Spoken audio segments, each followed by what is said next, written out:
Ever notice how, after you argue with someone, you feel drained, even if you won? Or how after hours of scrolling, you're not relaxed, but heavy, empty, like something took something from you? Or those nights when you lie in bed, exhausted, but your mind keeps repeating the same toxic thoughts over and over. What if I told you that wasn't just stress? What if something was feeding on you? In this video, you'll discover how spiritual parasites feed on your energy without you ever knowing, and how to finally spot them, starve them, and seal your energy field before you lose more than just your focus. Because if you don't hear this message all the way through, you may keep leaking energy into forces you'll never see, feeding something that was never meant to sit at your table. You've been taught to fear what you can see, people, events, the obvious threats. But the most dangerous things are the ones you can't name. A strange fatigue that never fully leaves, mood swings that don't feel like you, sudden anxiety out of nowhere, losing focus the moment you try to sit with your thoughts. An invisible fog, an invisible pull. No doctor finds anything, no scan shows a cause, so you blame yourself or worse, ignore it. But deep down, a quiet part of you knows something else is going on. You see, ancient traditions never separated health from energy. They understood that a human being isn't just a body or a brain, but a field. And fields can be pierced, fields can be fed on. The yogis knew it, the monks of Mount Athos knew it, even modern psychology in its own way has begun to touch it. Carl Jung called them autonomous complexes, programs that hijack your behavior. But across cultures, across centuries, these phenomena were always pointing to one thing. There are forces, subtle, unseen, that don't want to destroy you. They want to use you. And the most efficient way they do it is by hiding inside your own mind. And no one ever taught you how to defend yourself, until now. Ancient cultures did not speak of mental health as we do now. They spoke of spirits, energies, forces. But not all spirits came to guide, some came to feed. The Gnostics called them archons, energy distorters that thrive on human ignorance. In Tibetan teachings, they whispered of hungry ghosts, beings trapped in insatiable craving. In Kabbalistic mysticism, they warned of Qliphoth, the shells that feed on the divine spark when it is misused. But over time, these teachings were buried, demonized, dismissed as myth, replaced with pills and diagnoses. But what if the symbols still told the truth? What if these ancient descriptions were metaphors for something very real? A hidden ecosystem of consciousness, where not every presence wishes you well.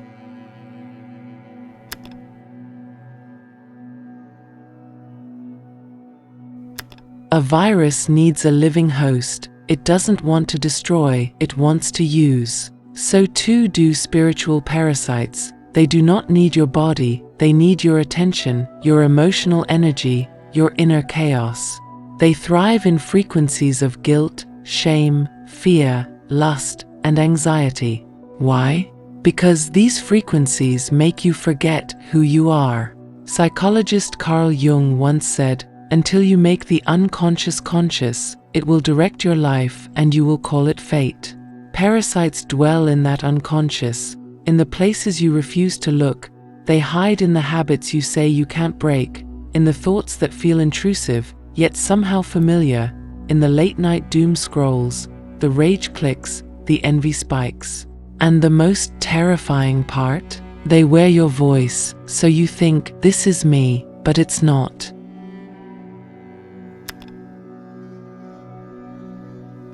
Your energy field is a gateway. You are not just flesh and bone, you are a layered being, emotional, mental, energetic. And like any living system, your field has openings. Trauma tears it, addiction weakens it, neglect rots it.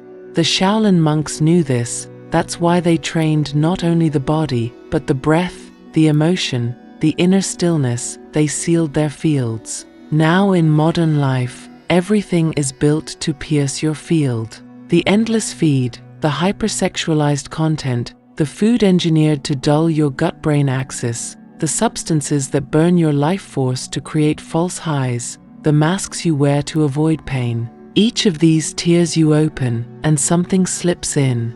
But not like in horror films, there's no spinning head, no monstrous face. Just subtle influence, whispers, emotional loops, depletion. And because you don't see it, you don't defend against it.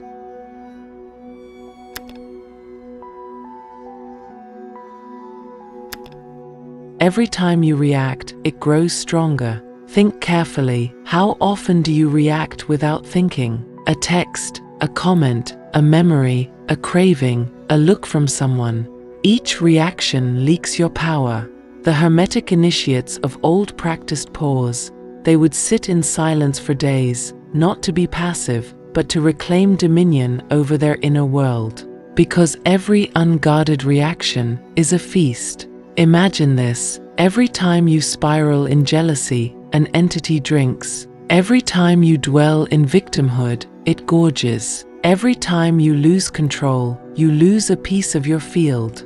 This is not fantasy, this is energetic ecology. Just as your body has bacteria, your field has influences, and not all are friendly.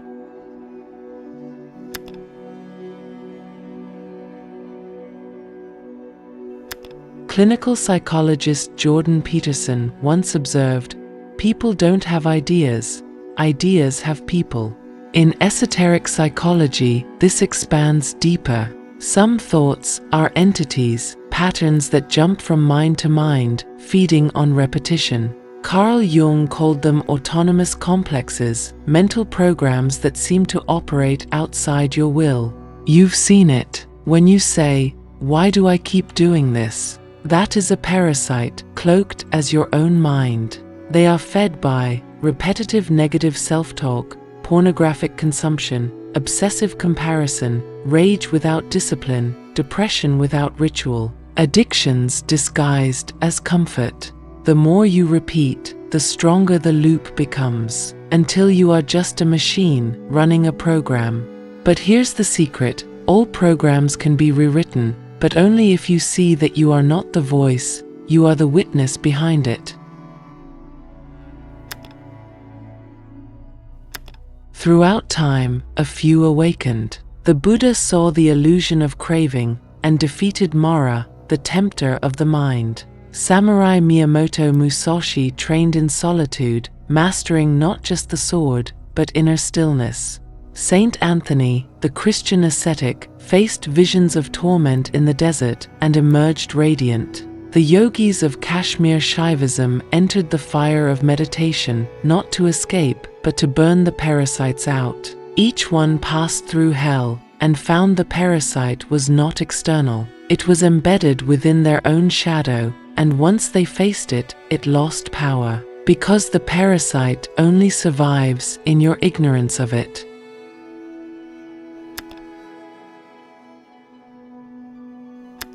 You want protection? Then you must become unfeedable. Silence rituals. Noise is their breeding ground. Each day, find one sacred window for stillness. No music, no phone, no distraction. Just you and your inner field.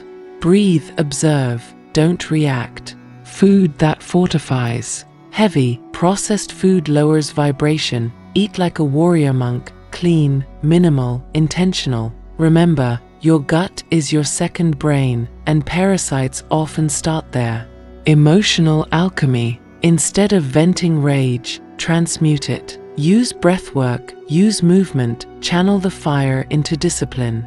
Cut the hooks. Certain content, certain habits, even certain people, they act as feeding conduits. You don't need to hate, just disconnect. Truth practices.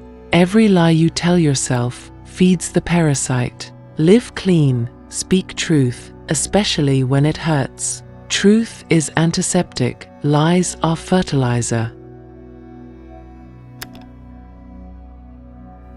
When your field is sealed, you no longer attract chaos, You don't get caught in loops, you see through illusions. You do not need to become a saint, you only need to become sovereign. A field protected by presence, ritual, integrity, stillness, discipline, truth, is untouchable. No force, seen or unseen, can override the will of a clear, present being. And that is your power. You were not made to be food, you were made to be fire. And now you've seen what was always there. The question is not, are they feeding on you? The question is, will you keep feeding them? If your heart is burning, then burn brighter than anything that dares to consume you. If something within you is stirring, comment below, I no longer leak energy. Share this message if you know someone living in darkness. Subscribe if your path is the path of light reclaimed, and prepare for the next descent, for in the next chapter, we enter the architecture of control itself. Walk wisely, protect your fire, and remember, nothing feeds on a master, not anymore.